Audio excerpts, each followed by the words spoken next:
लेरिबा फब फतब तोंगान वफमनी मियामना खल्लगा थंग्रिबा मियुटकी लेंगाक अमा लेहंदना चाही अमा हेना प्रेसिडेंट रुलनी हाइदना दिल्लीना रूल तहलगा लेबा मतमदा इरांग असे लोशनबगी ममी कइंदा तादना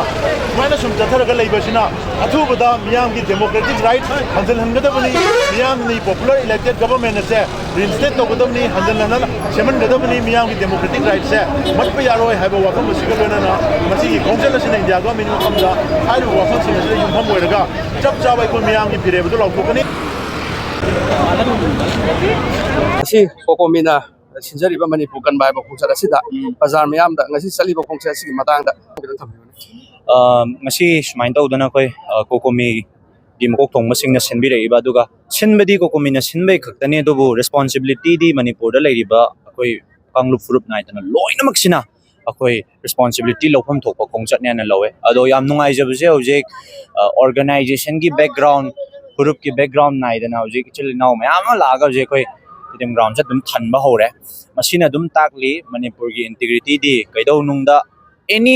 अखोगी सब्सटेंस लागा मणिपुर की इंटीग्रिटी थुगायर का हाइबसे कैदौ नुंगदा मसी ओइथोक्तबने हाइबसे ngasi की तिलिबा प्रजासना अदुम साखिनी अदुगा एनी मणिपुर की इंटीग्रिटी लाको मतमदसु अखोई हानदगी सौना दुम ममांग थाजरी अदुगा लाकदबा एनी अरुबा तानफम लाको मतमदसु अखोई दुम मकोक चिंजरगा मणिपुर की इचलिनाव पुलब अखोई मणिपुर की नमखै कायबे यारोय मणिपुर की इंटीग्रिटी कायबे यारोय मणिपुर कंदबा यादे हाइबसे मसिदा दुम अखोई मकोक थंजगनी हाइबसे थमजके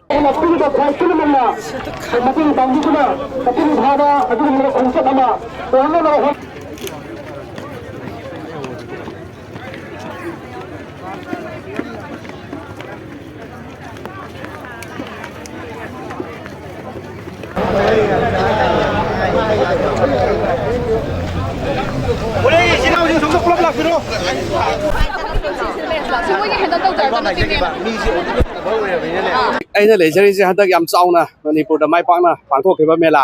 tham kaithen langman kaithen mathang mathang pangthokhraba mai paklaba du ma khogi DS enterprise ko fighter hai tare ko yam base yam ranga si ju ko mina siliba peace le asi ki damak yam chauba mateng hai tare ko gi thangna ba ha ko chawa ba thana ba hai duna ising mayam ma pi duna lebak si ki damak tawda ya de hai ba gi thorang amagi makha da tawri hai tare do ngasi chali bare le se yam ko mi amadi pajam yam silisida kai wafam gi dang thambiu khonjari membo akoi ngasi chaliba khongja city akoi manipur ki praja section khudima tangai padana masidi tabam thobra ena khalle manipur da supu ena khoi waran le ko si akoi ki district among district mo phawna da ba singi lambi sing chatpa yakta ba akoi maitai sing marwena akoi movement si phajana taw phangta ba gi hongdang si adugi mati kuise lagle lai ba praja sing da thang phangi ba chaitheng kana gum mi ba na ye ki damak to orga su apalam da lai yeng ba chapa matam da ngasi akoi mathak lambi na tana makha lambi da chapa gi khorong cha ba si leitrabanina adugi mati lai ba sing da hen awa ba hen piri ba amandi karbar macha macha tawri ba sing da su hen awa ba pira ba adugna ba chaitheng amani akoi logjai adu ngasi ko komina silai ba thodang si miyam phupna manipur ki praja section khudimang na yawi raga di ena pabok kholao amang si nimira sida tahoraga ngasi ki mana ta ba India government amadi manipur sarkar na ngasi bauta pr thamjan dona ngasi lengak semang amriba praja simu kangkhong chai no thamiba sing ngasi taseng na tangai padna ngasi ki khongthang ngasi na ngasi khongcheda sina chogo para ama tambi hosi habagi thajabadu akoi thamjai amadu thamdu thamina si ado ngasi DS enterprises ke samthungna miyam gi ramota si rumloba si abatanja sida yamna chauna mak tawbungam jadaga su lagliba miyam singda ising jaw momtang ita pangam na gi ramota sinda ba sida miyam su sajokpina biu amadi lebak miyam ngasi yawbi daga ngasi DS enterprises na ngasi mela khadna te tawri si miyam gi hauda su miyam gi awaba da su miyam gi awaba nungai pudi makta saru yari haibasi ngasi apon tawri bathak sida miyam da takjabani masida miyam ngasi lakpi ba miyam su sajokpina bidna ngasi gi lekai kuding dagi club sangstan maina pabi imaibel kuding ma amata khagna ngasi khungja si ya hauraga sauba kholawma ngasi gi mana ta da ba sarkar si mai ba taw wona phare habi wakhalon dugi asaga loina DS enterprises su miyam gi hawa sida ko mugi makha da chathari ba to bari le sida ko su saru ya jam yam no ai jare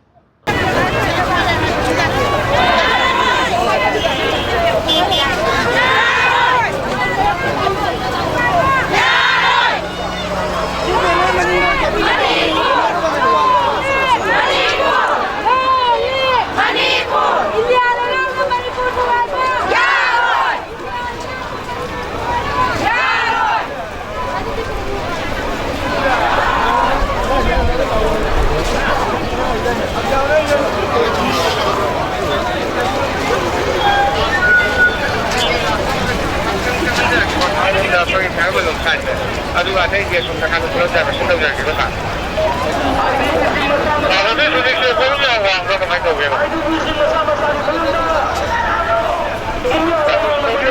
ngasi kokomina siliba thorom asida kogi yamna maru arba manipur gi sangnai raba ko yamba tasadan dasu saruk ya bire adu ngasi siliba kokomi amati pazar myam pulaga sinni nariba khungcha asigi matangda kai thamni yam habetan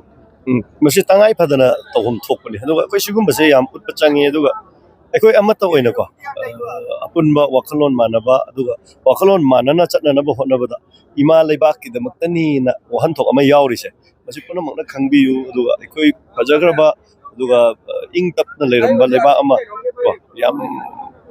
machoi taba manba oidana ba honabada ekoi na jana punjal laga chatpase masi yam pei aduga ogalekli ba naha singnasu tawriba thabak ase wakhalon khangna wahan thok khangna yawaningi aduga yumda leibiriba singsu thopiro aktang gorisu yawbiyu masi ekoi citizen ama oina lamdam sida popa mioi ama oina tawfadabani khalakanda sumaina tawbasi yam pai aduga hawalakliba singsu message ama imaleba nungsibagi wakhalon fauna naba piba impact ama soidana pigani khali yam nungai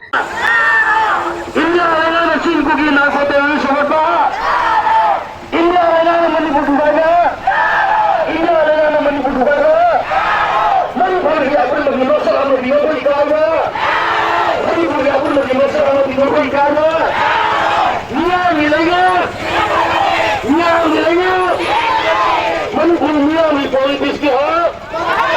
mani bhumi ami politics ki ha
ngasigi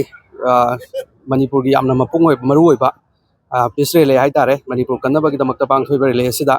koi gi silnau UFO gi sajan gi ahal lamani stong mayam su lakpire singa si chaliba rally asigi matang da tang wafam ga thambiu akoi tasengnamak akoi kokomina silakpa manipur kanba khongchat haibadu tajabada akoi yamna haraujaba nungaijaba akoi ga pandam manaba oibadu da akoi voluntarily masi akoi yaujabani masi yaubagi maramdi karino haibada manipur kanba ise manipur thugaina ba sinma mayam ama akoi hoji narco terrorist na torapa aduga nakoi nana akoi gi sengna haibada india government haitare nakoi nana moi knowledge khangna narco terrorist sing mating pangbugi mong urakpadu da ekoi kanjadaba yadre isana isabu haina wakhalon degi yaujapani maramdi ekoina moina narco terrorist sing mating pangi haibagi khudamdi karino haibada tena haijage ekoi gi border da cross tor kanda awang poklamgi lalobu singi kemta moina attack torpa adu mayamna praja mayamna moina tobu oirangani hai matamda moina ekoina togide aina selamba adubo mayek sengna handak 26 January gi reward piba matamdadi maduda hakting na yauriba lead toriba masamangna army masamangna aina togani haina hongdok jaba aduna tasengnamak moina masai sida narco terrorist mating pange manipur thuaina bagi damakta moina mating pange haise khanjar padegi ekoi gi ngasi gi rally se yaugdaba yadi haina admaina khalaga pan yaujaba yam nuai sa ꯌꯥꯔꯦ